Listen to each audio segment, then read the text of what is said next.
Phonics is when we focus on the sounds that letters make. And way back in kindergarten, you learn about individual letter sounds, and then we start learning about letters that blend together.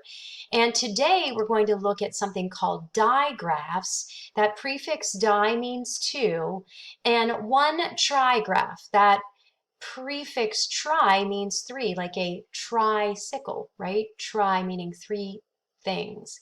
So today we're going to focus on 5 digraphs and one trigraph. The first one we're going to look at is SH. Now, if we look at them individually, they make separate sounds, but when we put them together, S and H, they make one sound, sh, as in shh, being very quiet, as in sheep, shoe, rush, washer.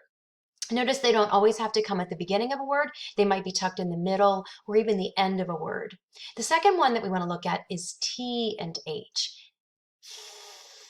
You have to put your tongue kind of out through the front of your teeth, like the tip of it, as in the word there, three, then, with, through.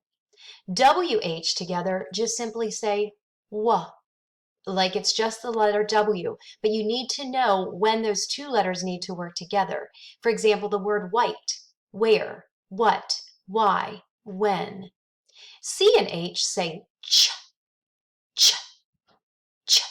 Sometimes little children especially they think it's a T and R together, but it's ch, chill, chew, cherry, choose.